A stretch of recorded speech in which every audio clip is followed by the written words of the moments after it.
What do you make of Ron DeSantis possibly getting in the race? I mean, I think he should get in if he's going to get in. I got in February. I'm a decisive person. I didn't need to wait on anything else. If you're going to do it, jump in and do it.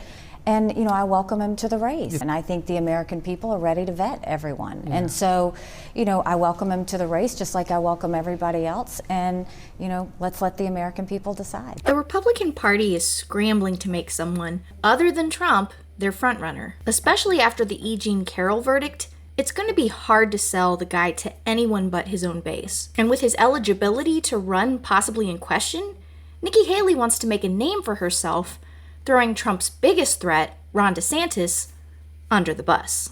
Keep in mind, DeSantis took $50,000 worth of contributions from Disney prior to this. He took their executives and lobbyists and put them on prominent state boards. He passed the largest corporate subsidies in Florida history for Disney in Florida right before this.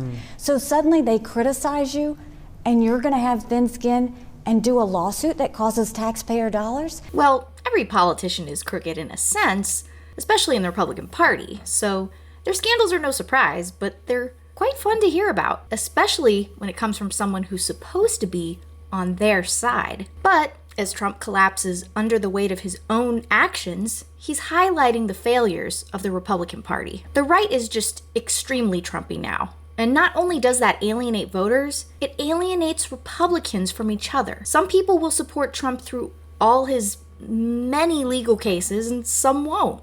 Some still talk about election fraud, but a lot of party members know they can't push that without having to question if they were falsely elected. And that rigged election talk only works if you lose. Some people are pushing for super far-right Christo-fascism, but some honestly believe in small government and the First Amendment. And the fracturing gets worse as Trump continues to prove he's even more of a loser than Republicans thought. Those who are most closely aligned with the former president did underperform. Here's why it's not Trump's fault. Trump has been being politically persecuted for the past 2 years now, ever since January 6th. What is our plan? What are we running on? What do we stand for? What are we hell-bent to get done?